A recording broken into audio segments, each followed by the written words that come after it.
that make the blues that music. Right, and they were talking about the performance technique of solponicella, which is playing up near the bridge, and the hammer striking rock, the percussive elements, which are also Africanisms that came into the blues. And what Dominic was referring to is a 12-tone, the pentatonic blues scale, which is not heard really in most classical music. But like I said, I wouldn't tell anyone. I don't claim to write the book on what is right and what is wrong. But it did. That whole syndrome allowed me to find my way as to where my place was in this music, because I had, Skip, James, and I had played music for like a week or two every day, and I learned what he was about. I learned what that music was about from him, which is like kind of getting the Holy Grail from, and I know what, I understood.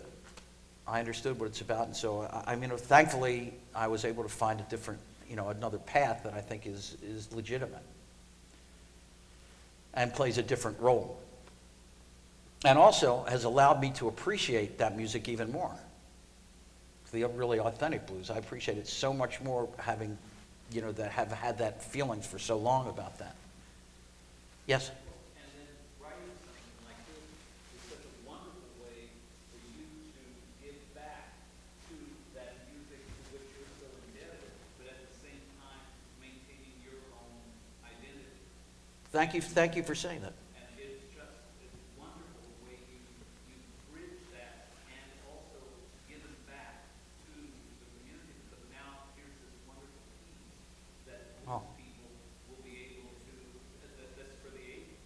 They will always be. Well, thank you very much for saying that. And that's kind of my inspirations in that way have been Bartok, Janáček, and Brahms, who's and every time, I don't know if you know Ligeti, the great Hungarian composer, whose music is so abstract sometimes that it's like, how, he invented this whole new music for orchestra, and I just found out he's indebted to Hungarian folk music as I start to read more about him. So as you read more about these composers, you find that one of the greatest loves in their life was the folk music of their land. Janáček was involved with writing the speech patterns of Czechoslovakians, which is wonderfully, you see his music, it's very difficult, and you wonder where are those rhythms from? I've never seen those rhythms before, and that's the speech patterns he was trying to. And on the other hand, Messiaen was I was writing down the bird calls, which is like a little, going a different path, but in the same way, finding a way to express something very beautiful that, he can't be a bird, so to speak, but he's expressing that beauty in music that he finds. And Brahms with his gypsy songs, loved the gypsy songs. And from my reading, it wasn't even the authentic ones. He took the commercial gypsy thing, but he'd be doing them, and some women that would find him in a bar drinking, and they'd say, "Oh, Hannes," which kind of gave him up.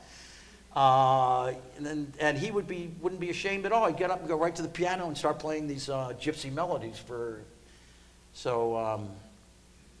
I think that's all through, as Barry was saying earlier. And in fact, if you looked at the way early, when you have the liturgical music, of the church, you have also this folk song that was creeping in with Michaud and Mass of the Armed Man, which was a folk song that was used as a ground melody for this liturgical music. So that was always it was always part of serious music.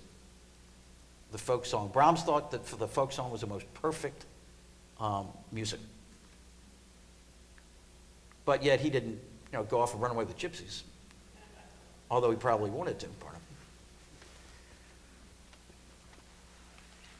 Any other questions?